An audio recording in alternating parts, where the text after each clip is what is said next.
Does this sound alright? This is called Agaoea. Pivoting around on his one good heel, Murray witnessed Elva writhing on the couch, grasping at her chest like a dog, eagerly attempting to resurface a long-hidden bone in the backyard. He'd seen these actions almost daily, but the scream was an uncomfortably eerie addition to the already frantic body language plaguing the household.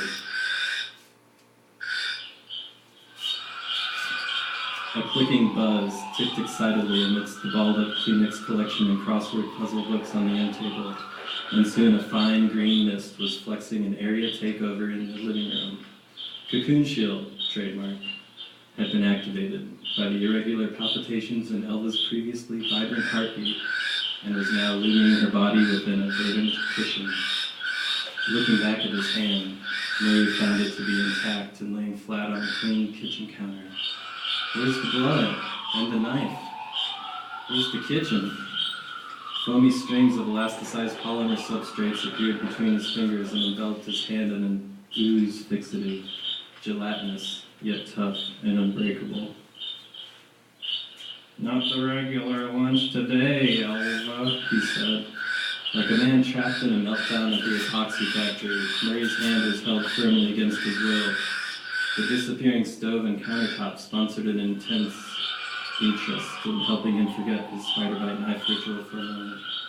Day-glow highlighter lightning streaks jutted around his body from every conceivable angle, signaling an ardent loss of surrounding matter. Meanwhile,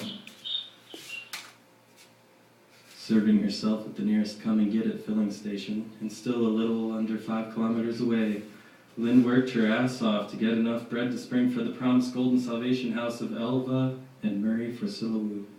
First, she organized the motor oil according to its viscosity level, but never by brand name, her boss of the day had told her. The result was a pile of plastic bottles only the most scrupulous car care enthusiast could decipher.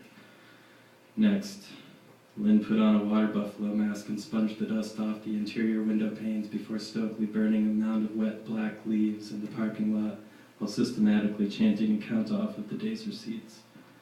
With the tip money she accrued from these and other odd jobs around that very odd gas station, Lynn was able to proceed to her destination. Unhindered on her voyage, save for that slightly razzled affair of paying the trolley troll's toll, she made it there just in time to notice the greenish goo overflowing from the gutters. After knocking the skin off her knuckles to no response, Lynn felt it would be safe to enter. After all, it is my new home, she reasoned to herself. It's Lynn, should I take my shoes off? Lynn called into the emerald-tinged hallway abutting the main entrance. She knew the state of her footwear. Oil glistening. Surely wouldn't matter upon glancing down at the packed dirt floor, so she crept cautiously through the narrow corridor. What happened next is still being argued about, but from what anyone can tell, it's really hard to firmly state any particulars. There was Lynn, aimless drifter and wannabe robotics engineer, startled beyond sharding herself at the present material conditions of her new roommates. Elva was now just a big goopy mass of algae firming up to a plump cigar shape with vines of protoplasm stretching like maypole ribbons towards every open edge and corner of the room, swirling and sealing her within. Judging by the chronophile and Cocoon Shield trademarks. Record log. Elva went into cardiac arrest sometime the day before, resulting in her inhabitation of the now quite spongy-looking cryo bag levitating a meter above the couch. My splayed inference ability tells me that this entire house is riding a fractured dimensional wave, Lynn thought aloud. Looks like a long wait until the effects settle down and coagulate, but I've got time. The ground is somewhat solid. Where's Murray? Approaching the portal immediately opposite the one she came in from, Lynn gasped at the form, or non-form, of Murray. The tattered shreds of his genetic identity were continually recapitulating and exceeding the confines of a room from whence flashes of light conspicuously negated surreal plastic blackness in what Lynn could only figure to be a used kitchen. Based solely on the goofy woodcut sign above the doorway, depicting a woman and man engaged in frying eggs together, surrounded by the etched words, Egg foo yang. Some egg, some yang, some foo, some fooing around. Completely bemused by the situation, yet utterly inquisitive and unafraid, Lynn Nadertaw investigated her most current digs. Floating, Asleep. Fine fragrant fogs fortify feelings of forever, foraging for fresh figs but finding fish feces. Foregoing fuzzy faces and fistfuls of folded funds, followed by the partial chalk outline of a female form. Pretty kooky place you got here, Captain Murray. A spastic lurch bunched all notions of the past 300 years directly to the blind attention underpinning Elva and her crew, now engaged in the sleaziest bike-a-thon scheme ever to dip shallowly into the personal dramas of the asphalt-caked house's inhabitants.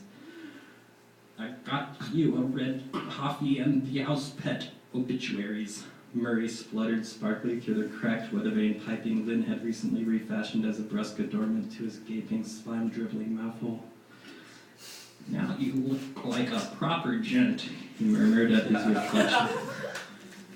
his reflection the day after this abrupt change in appearance surgery, or so his men bank reminds him.